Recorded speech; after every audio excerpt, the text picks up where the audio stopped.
I stared at the ornate mahogany casket, my eyes blurred by a constant stream of tears. The sea of mourners had long since departed, leaving me alone to say my final goodbye to Dad. The suffocating silence was shattered by Derek's voice. "So, how much are we getting from your old man?" I whipped around, eyes wide with disbelief. "What? His estate?" Derek pressed, no trace of sympathy in his tone. "The inheritance? How much will it be?" A lump formed in my throat as the weight of his callous words hit me. This was the man I'd married, the one who'd professed his undying love and support just months ago. Yet here he stood, mere hours after we'd laid Dad to rest, fixated solely on potential financial gain. I don't know the details," I stammered, still reeling from the emotional whiplash. Derek scoffed. "Well, you better find out. Your old man was loaded. We're entitled to our cut." Anger flared within me, a fire ignited by the stark contrast between the man before me and the one I thought I'd married. "My father just died, Derek? Show some respect." His eyes narrowed. "Don't get all sanctimonious on me. This is the real world, babe. Money talks." I opened my mouth to retort, but the words died on my lips. In that moment, it was as if the veil had been lifted, revealing the true nature of the man I'd vowed to spend my life with. The man whose ambition and greed clearly outweighed any love for me. Choking back tears, I stormed out of the room, Derek's voice trailing behind me. "We're not going to struggle like your parents did, Marlene. You hear me? This is our chance." His words echoed through the cavernous halls of the funeral home, a cruel reminder that the life I thought we had was nothing but an illusion. I couldn't shake the feeling of disillusionment as memories from happier times resurfaced, taunting me with the facade Derek had so expertly constructed. Our early years played like an idyllic montage, his hand gently resting on the small of my back as we strolled through the park, his warm smile as we dined by candlelight, his infectious laughter echoing through our modest apartment. In those days, money held little importance for us. Derek was content working as a high school English teacher, believing that impacting young minds was the noblest of callings. I poured my heart into the local nonprofit, inspired by Dad's philanthropic spirit. We lived simply, but our bond was rich with understanding and shared purpose. Perhaps that's what made Derek's descent into greed so insidious. The shift was gradual, like a malignant growth festering unnoticed. At first, the changes were subtle, a newfound fixation on designer labels, an inexplicable disdain for his once beloved profession, trivial indulgences that I naively overlooked, blinded by the idealistic notion that the man I loved remained unchanged at his core. Our first major clash came when Derek abruptly resigned from teaching without discussing it with me first. "This job is beneath me," he scoffed, tossing his school ID onto the kitchen counter. "I'm destined for greater things." I stared at him, bewildered. "But you always said teaching was your calling. What's going on, Derek?" He waved a dismissive hand. "I've outgrown that mindset, babe. It's time to aim higher, starting with finding a career worthy of my talents."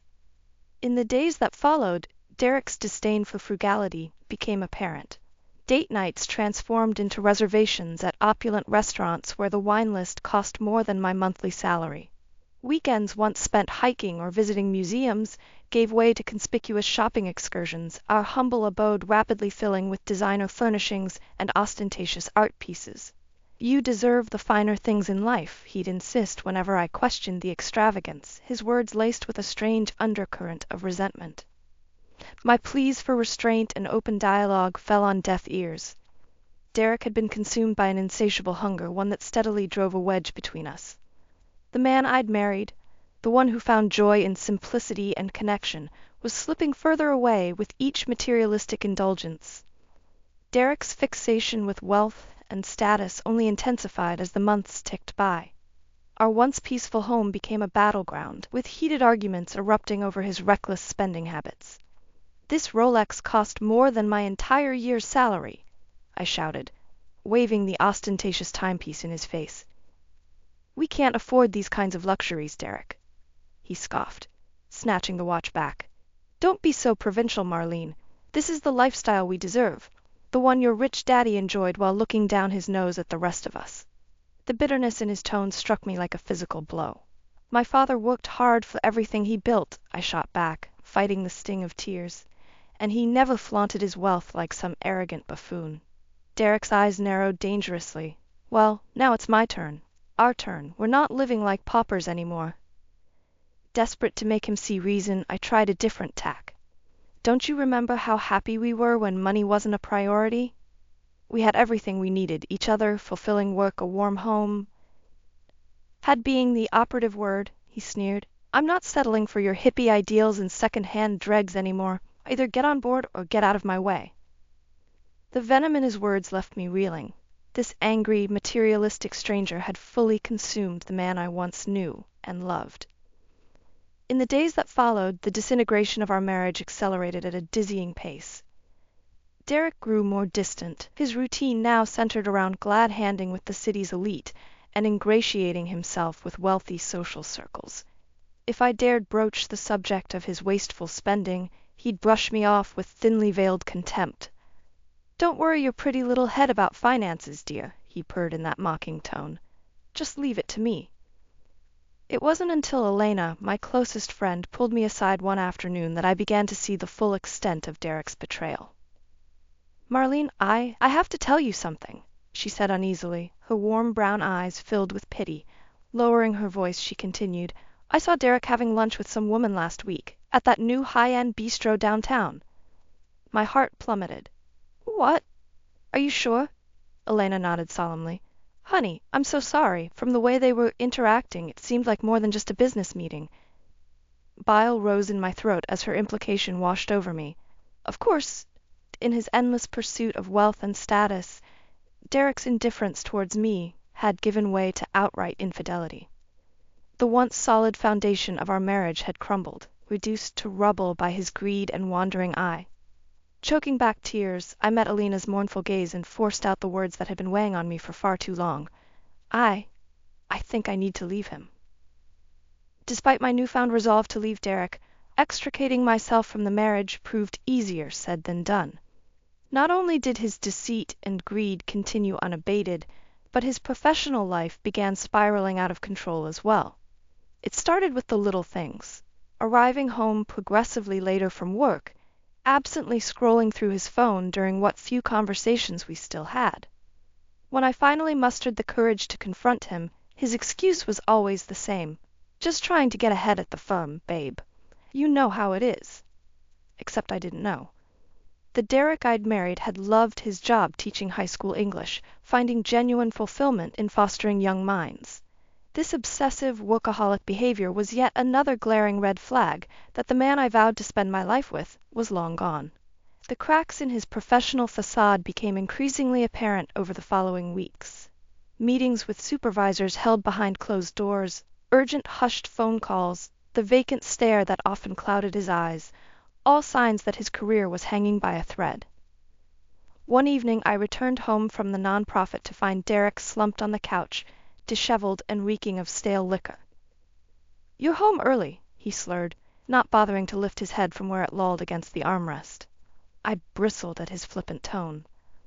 Derek, what's going on? You're worrying me. With a grunt he hauled himself into a sitting position and fixed me with a bleary glare. What's going on is that I'm about to lose my job because the bigwigs don't appreciate my innovative strategies. He sneered the last words, making air quotes with his fingers. My brow furrowed. This was the first mention of any workplace issues. Why didn't you tell me? We could have discussed it, tried to. Discussing it isn't going to save my career, he snapped, cutting me off. Those elitist pencil pushers have had it out for me from day one. They're just intimidated by my potential. I opened my mouth, but he barreled onwards, working himself into an irate frenzy. Well, screw them. I don't need their pathetic six-figure gig. There are way bigger opportunities on the horizon, opportunities that'll make their bourgeois little heads spin.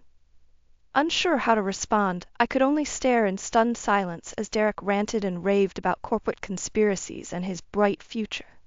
His words may have been fueled by the hazy indignation of alcohol, but they hinted at the wounded pride and bitter resentment steadily poisoning his psyche. In that moment, it became clear. The stable career and comfortable life we'd built together no longer captivated Derek's ambitions. Our once modest dreams had been supplanted by a ravenous hunger for status, power, and wealth. Lots of wealth. The next afternoon, Elena called with another bombshell that obliterated any remaining illusions about my husband's integrity. "Marlene, you're not going to like this," she began uneasily, "but I saw Derek meeting with some woman again yesterday, at that park near downtown." My grip tightened on the phone as realization settled in like a leaden weight. "Let me guess. Not the kind of meeting you'd expect between coworkers?" There was a weighted pause before Elena exhaled slowly. "No, honey, definitely not." All at once, the pieces began clicking into place.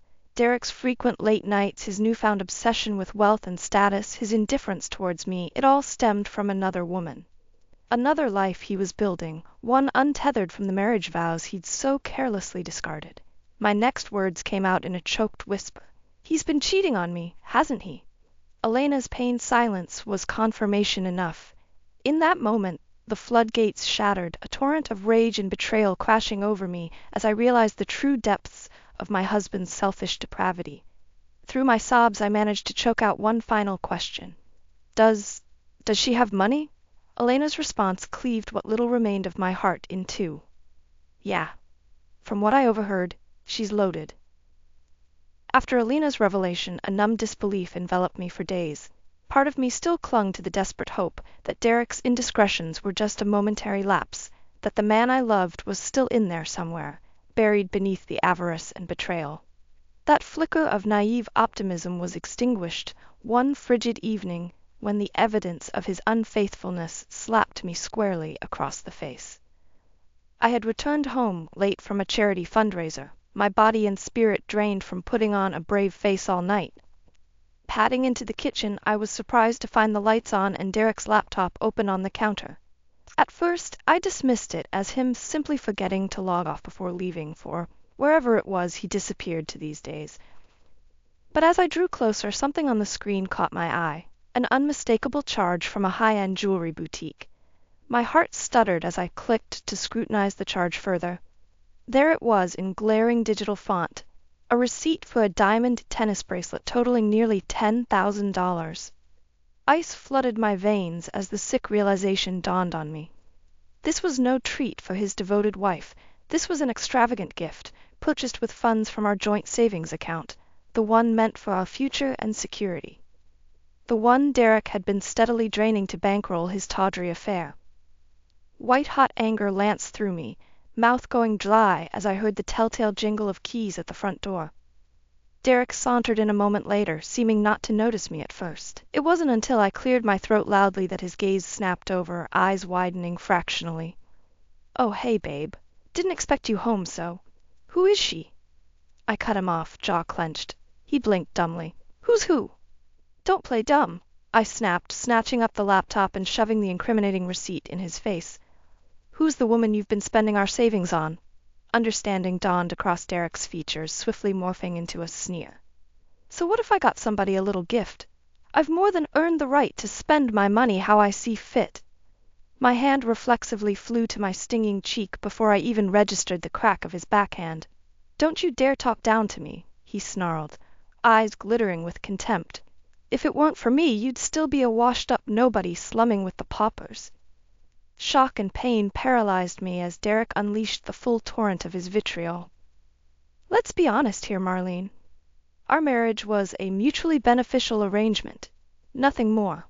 I played the doting husband while you dangled the carrot of your old man's fortune in front of me. Well, I'm sick of chasing scraps." He grabbed a fistful of my hair, wrenching my head back so our faces were inches apart. The acrid reek of bourbon and expensive cologne assailed my senses. "It's time you held up your end of the bargain. I want access to that trust fund, all of it. Because let's face facts.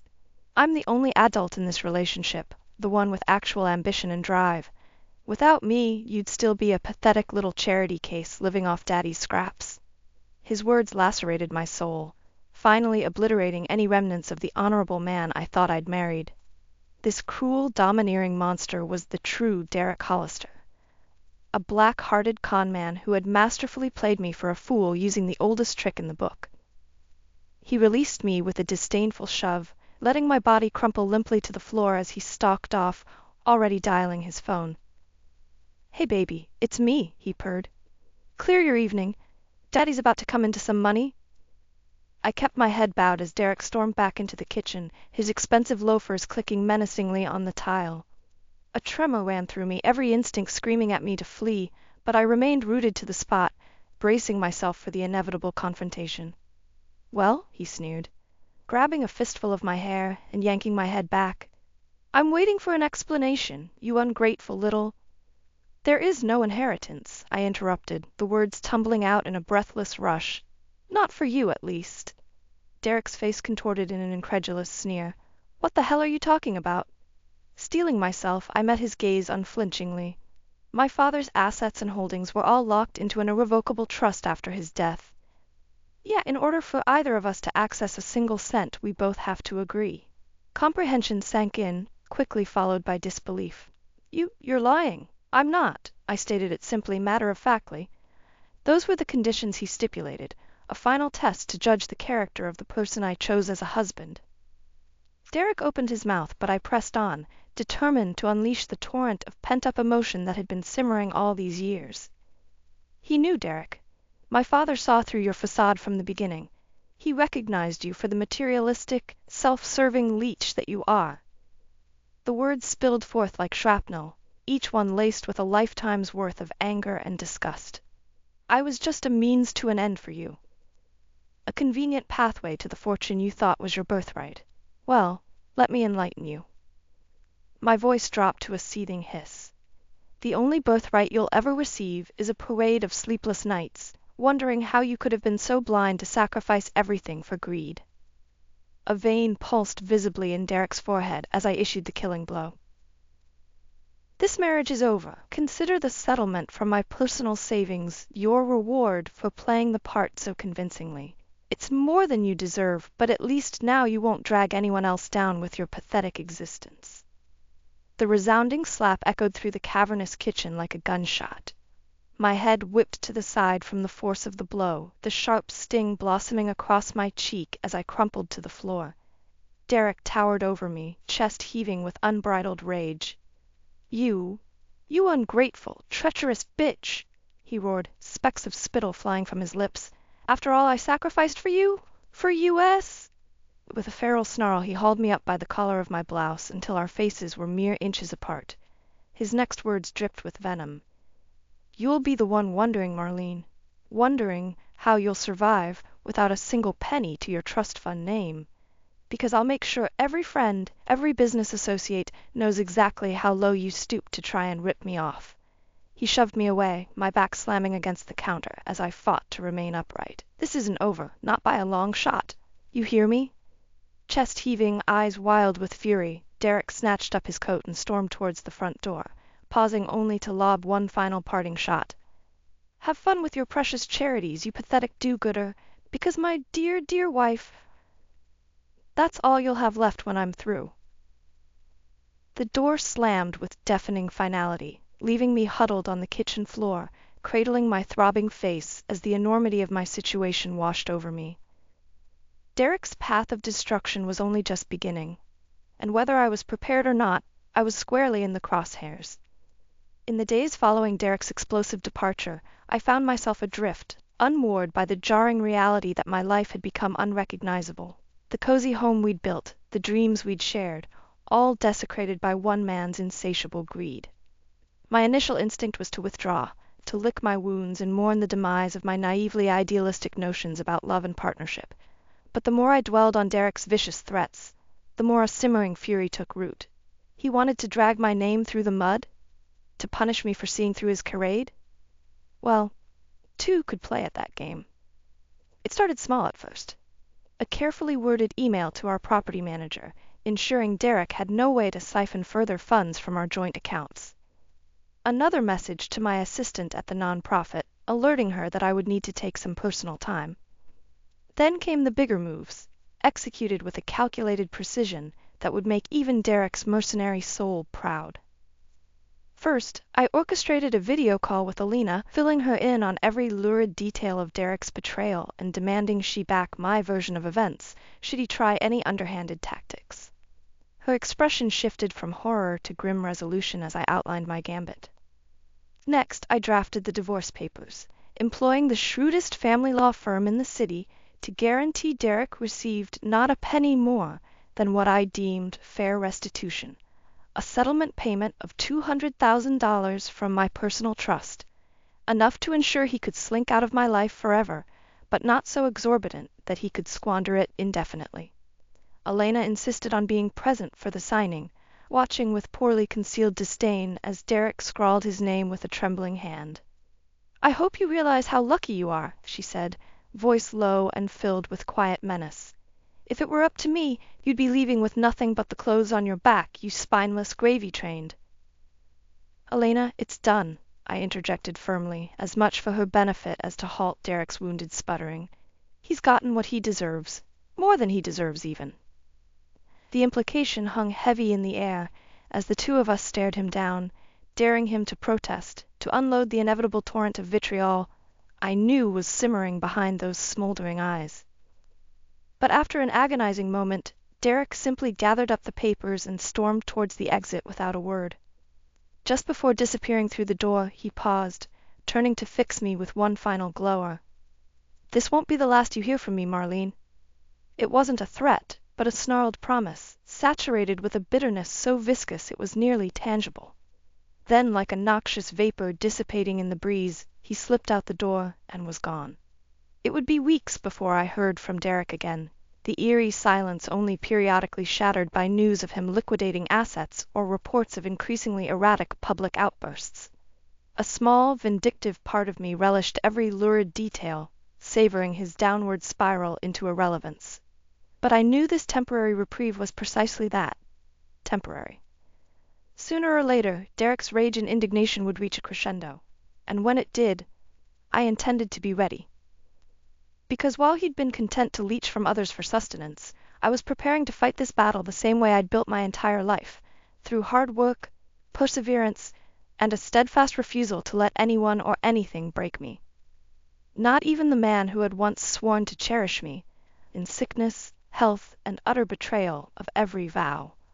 The first whispers began trickling in a few weeks after Derek's unceremonious exit from my life.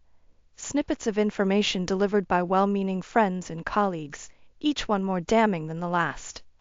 "Did you hear Derek got fired from his job? Apparently he was skimming funds for personal use. I ran into Derek downtown the other day. He was drunk, ranting about you and your dad's money like a man possessed. Derek's been blacklisted by every law firm in the city after that courtroom outburst. He's become a total pariah." At first, I shrugged off the gossip as idle chatter, gossamer threads of hearsay that held no true weight or substance. But as the reports persisted, it became impossible to ignore the harsh reality. Derek's unraveling was veering rapidly into total meltdown territory. It all came to a head during a garden party hosted by Elena to celebrate the launch of her new art gallery. I had been mingling amiably with potential donors when the first piercing shatters of glass shattered the refined ambiance. A chorus of startled gasps and murmurs rippled through the crowd as Derek stumbled into view, wild-eyed and swaying perilously. "There she is," he bellowed, words slurred and reeking of cheap liquor. "The ungrateful harpy who destroyed everything." Elena's security team immediately moved to intervene, but he shrugged them off with drunken bravado. "Don't try and silence me," Derek raged, spittle flying from his chapped lips. "Everyone here deserves to know what kind of shrew they're dealing with." My cheeks flushed crimson as every eye turned towards me. Clearing my throat, I addressed the owner of the gallery in measured tones. "Please accept my apologies for this disruption. I'll handle." "She played me for a fool, every single one of you," Derek interrupted, his tirade rapidly crescendoing into unhinged raving. "All for the sake of money. Her money." There were audible gasps and shocked whispers. I fixed Derek with a steely glare. "That's enough, Derek. You've embarrassed yourself enough for one evening." But he barreled onward, fueled by an endless wellspring of spite and injured pride.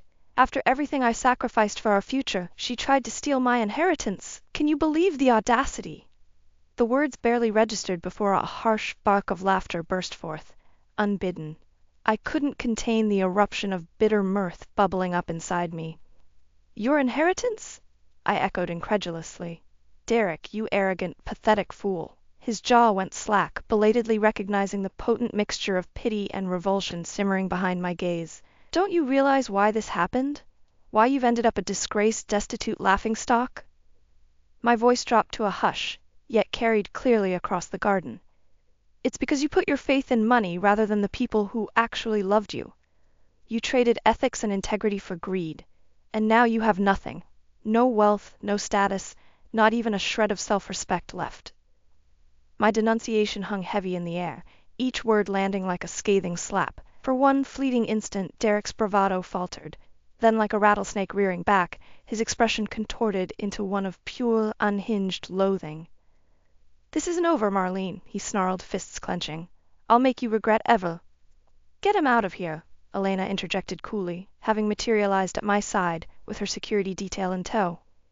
Within seconds Derek was being forcibly hauled away, his drunken imprecations fading into the distance as he was deposited unceremoniously on the sidewalk outside. As tranquility gradually returned to the garden, I felt a gentle pressure on my arm. "Marlene, are you all right?" Elena asked softly, brow creased in concern. I offered her a wan smile and patted her hand reassuringly. "I'm fine. More than fine, really." My gaze drifted towards the path where Derek had been dragged, visualizing his once smug confidence withering beneath the harsh light of public shame and rejection. In that moment, I felt an overwhelming sense of freedom and release. The demise of my treacherous ex-husband was nearly complete, and from the ashes of betrayal, a new, more resilient woman was emerging.